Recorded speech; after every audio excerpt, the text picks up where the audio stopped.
How you doing? Do we have any golfers?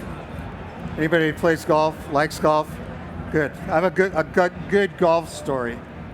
Now, this goes back to 1958 in Fort Worth, Texas.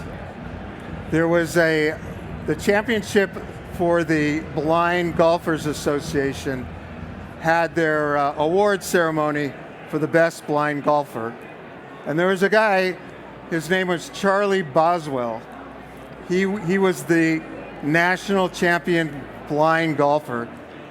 And because of that, he got the opportunity to play a round of golf with Ben Hogan.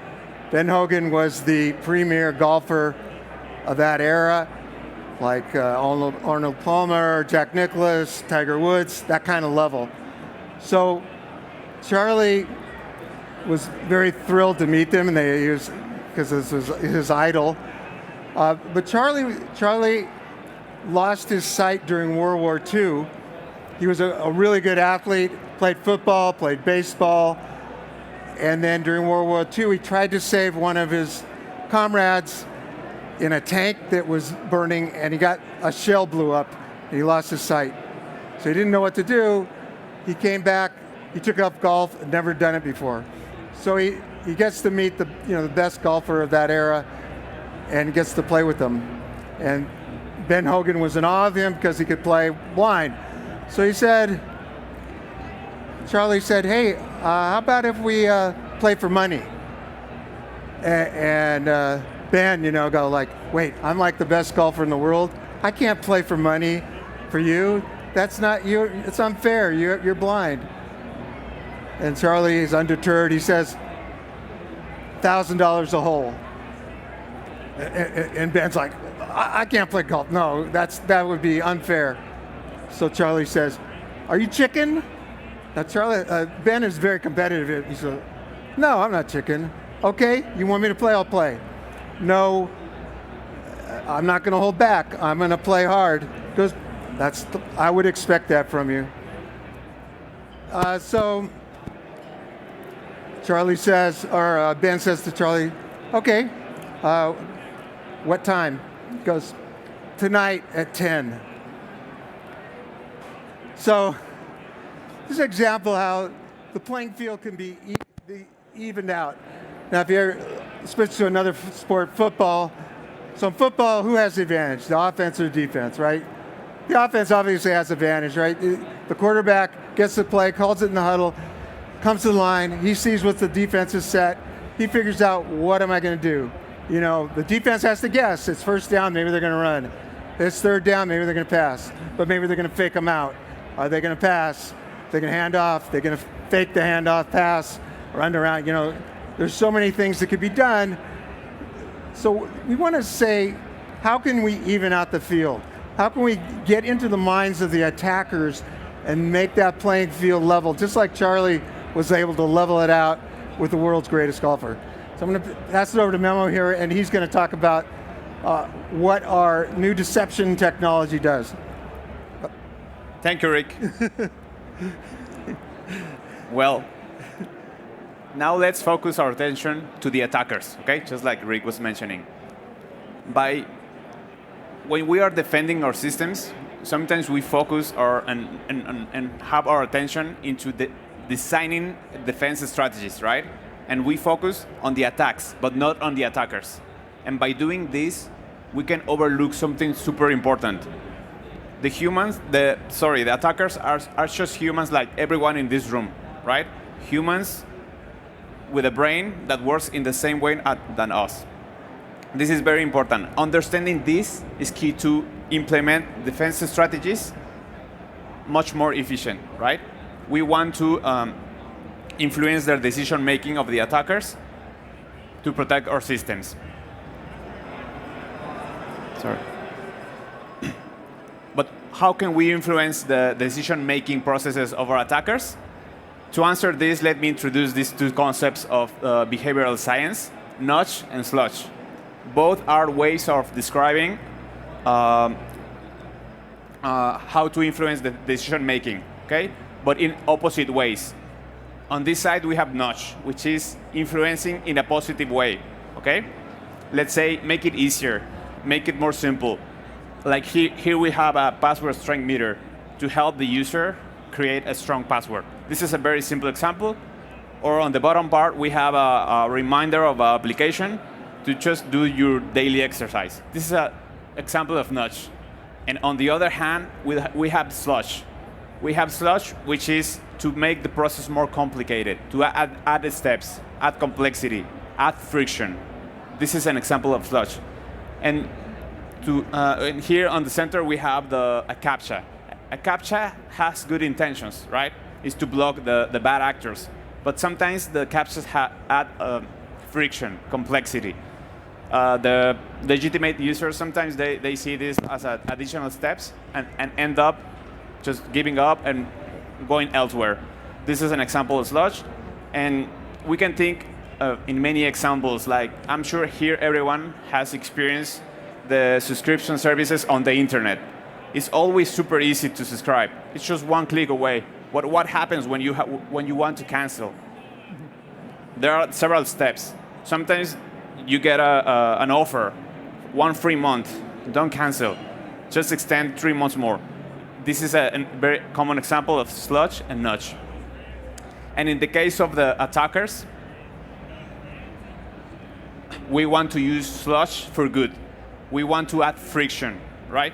We want to we can impose friction to the attackers in our benefit to create better defense strategies. We can influence their behavior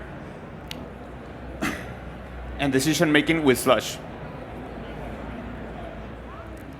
And what is the cost to the attackers if we add friction? There are different costs. We have quantitative costs and qualitative costs. First, we have the obvious.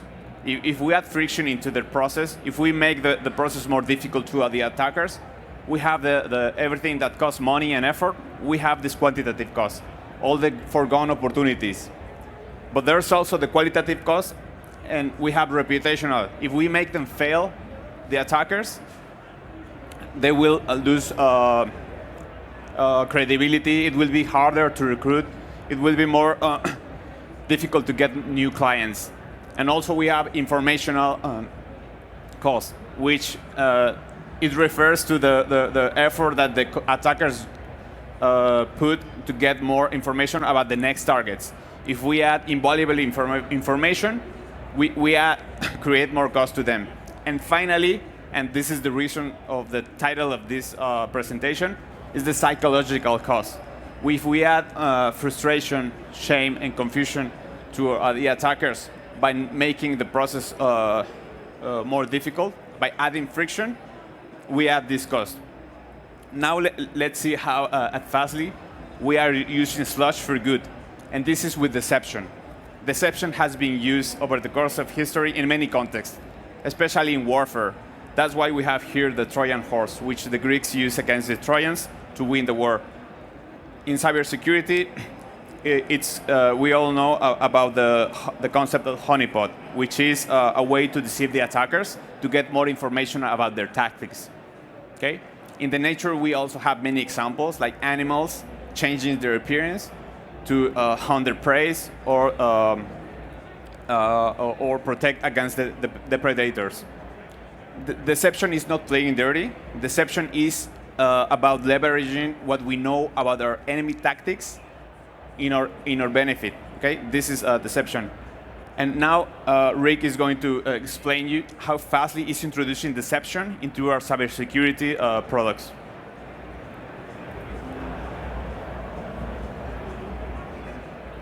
Okay, so this is kind of the brainchild of our product VP who has a deep security background and a background in behavioral economics. So we want to try and get into the head of these guys. We want to, like you said, make them frustrated so they'll go away or they won't bother this particular site anymore. So this is just the start of what we're doing, and right now the way we're going to do it is we're looking at account takeovers. So this is our WAF product, Next Gen WAF from Fastly, where you can set the parameters on when you want to trigger the deception to happen. So basically what it's going to do, once it's hit that deception trigger, either by a signal that says this is a bad bot or suspected bad bot, or it's a certain path, certain IP, certain country.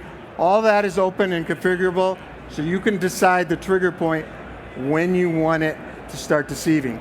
But once it gets that deception going, it's going to take, that guy's going to go iterate through his username and password to try and find one that works, because he paid money for it.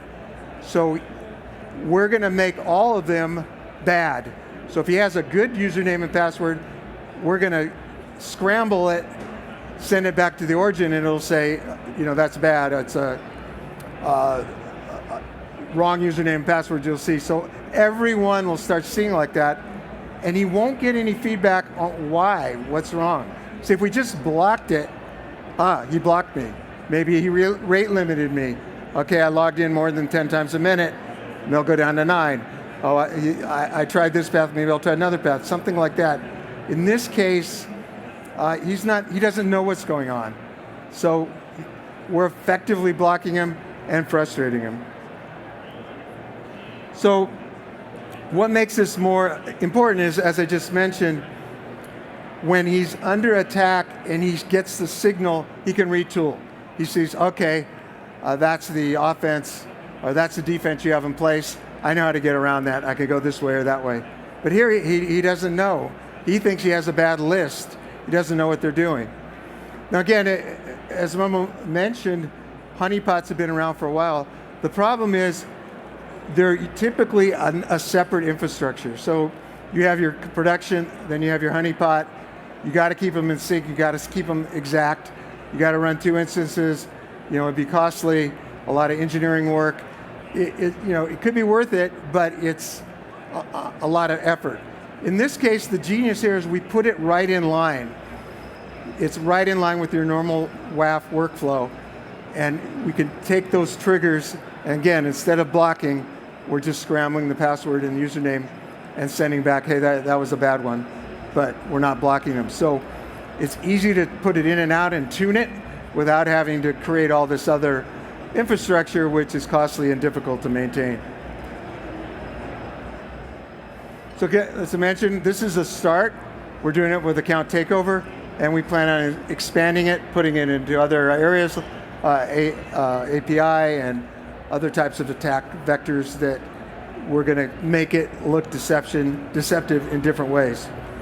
And the beauty here is it allows security people to easily use this without having to go deep into the code and build things that might be more difficult and costly to maintain. Because it's a GUI-driven interface, very easy to enable it and log it. Or even try it and see what it would have deceived before you're ready to really put it in production. And this is all part of defense in depth. So we see there's a whole myriad of tools that you need to have in place to protect those attackers. And this is something that Fastly provides, as well as deception is just one part of our WAF. We can also do rate limiting.